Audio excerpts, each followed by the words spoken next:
Subscribe कीजिए ध्येय IAS channel को और बेल आइकन को दबाइए लेटेस्ट वीडियो सबसे पहले देखने के लिए।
नमस्कार, इन फोकस कार्यक्रम में आप सभी का स्वागत है। आज का हमारा विषय है कितना सुरक्षित है व्हाट्सएप। आइए सबसे पहले जानते हैं ये विषय सुर्खियों में क्यों है। अभिनेता सुशांत सिंह राजपूत की मौत की जांच बॉलीवुड में ड्रग्स की जांच तक जा पहुंची है। इस पूरे मामले में अभिनेत्री दीपिका पादुकोण की एक व्हाट्सएप चैट मीडिया में दिखाई जा रही है। इस चैट में वे कथित तौर पर किसी से ड्रग्स मांगती दिख रही हैं। साथ ही ये भी कहा जा रहा है कि ये चैट कुछ साल पुरानी है जो डिलीट हो चुकी थी, लेकिन जांच एजेंसियों ने उसे हासिल कर लिया।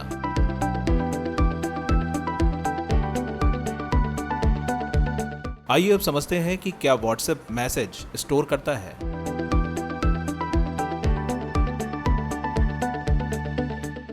व्हाट्सएप की प्राइवेसी पॉलिसी के मुताबिक कंपनी सामान्य तौर पर यूजर के मैसेज नहीं रखती है। यूजर के मैसेज एनक्रिप्टेड होते हैं, जिसका मतलब है एक डिवाइस से दूसरे डिवाइस तक मैसेज पहुंचने के बीच व्हाट्सएप या कोई थर्ड पार्टी उसे नहीं पढ़ सकती। लेकिन कुछ विशेष परिस्थितियों में व्हाट्सएप आपकी जानकारी स्टोर, इस्तेमाल और शेयर कर सकता है। मसलन किसी कानूनी प्रक्रिया के लिए, सरकार की अपील पर और अपने नियमों को लागू करने के लिए इत्यादि। इसके अलावा अपने किसी नियम या नीति को लागू करने, किसी उल्लंघन की जांच, धोखाधड़ी या गैर कानूनी गतिविधि का पता लगाने और सुरक्षा एवं तकनीकी वजह से भी व्हाट्सएप आपकी जानकारी स्टोर कर सकता है। साथ ही अपने यूजर्स, व्हाट्सएप, फेसबुक की कंपनियों के अधिकारों और संपत्ति की रक्षा और उनकी सुरक्षा के लिए भी व्हाट्सएप आपकी जानकारी स्टोर कर सकता है।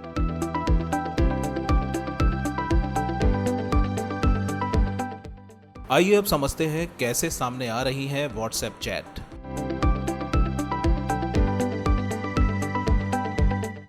कई बार व्हाट्सएप में यूजर ने आर्काइव का विकल्प रखा होता है, जिससे उनकी चैट गूगल ड्राइव या फोन की किसी ड्राइव में स्टोर हो जाती है। उन्होंने चैट बैकअप का विकल्प भी रखा होता है, जिससे वे चैट फोन में मौजूद होती हैं। यह डाटा मोबाइल फोन क्लोनिंग या फिर फॉरेंसिक क्लोनिंग के जरिए नए मोबाइल फोन में कॉपी किया जा सकता है। हालांकि किसी के फोन की क्लोनिंग व्यक्तिगत रूप से नहीं की जा सकती, ऐसा करना गैर कानूनी है। लेकिन जांच एजेंसियां उपभोक्ता के मोबाइल डेटा को एक्सेस करने के लिए कानूनी रूप से फॉरेंसिक की मदद ले सकते हैं। इसकी एक कानूनी प्रक्रिया होती है। साथ ही इन एजेंसियों तक यह डेटा कैसे पहुंचा, ये उन्हें चार्जशीट में बताना पड़ता है। इंफॉर्मेशन टेक्नोलॉजी एक्ट 2000 के सेक्शन 72 के मुताबिक इस कानून के तहत अगर किसी व्यक्ति को किसी का इलेक्ट्रॉनिक रिकॉर्ड, किताब, जानकारी, दस्तावेज रखने की शक्ति दी गई है और वो उसकी सहमति के बिना किसी और को ये सब दे देता है, तो उसे 2 साल तक की सजा या 1 लाख रुपए जुर्माना या दोनों हो सकते हैं। एविडेंस एक्ट के सेक्शन 65B के मुताबिक व्हाट्सएप चैट को सबूत के तौर पर कोर्ट में दाखिल किया जा सकता है। इसके साथ एजेंसी को एक हलफनामा भी दायर करना होता है कि चैट के साथ कोई छेड़छाड़ नहीं की गई है। हालांकि सिर्फ चैट के आधार पर कोई अपराध साबित नहीं किया जा सकता। किसी को दोषी साबित करने के लिए दूसरे प्रमाण भी देने पड़ते हैं। साथ ही यह भी बताना पड़ता है कि चैट किस तरह से जांच एजेंसी को मिली,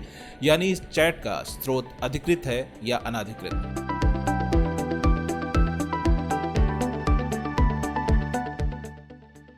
आइए अब समझते हैं व्हाट्सएप प्राइवेसी के मामले में कितना सुरक्षित है।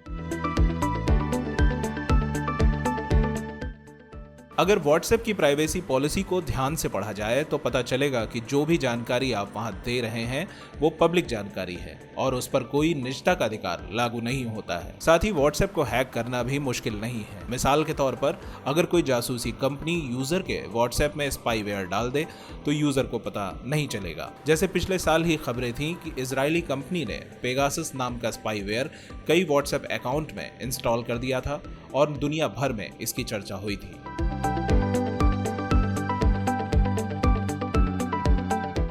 भारत में क्या है निजता के अधिकार?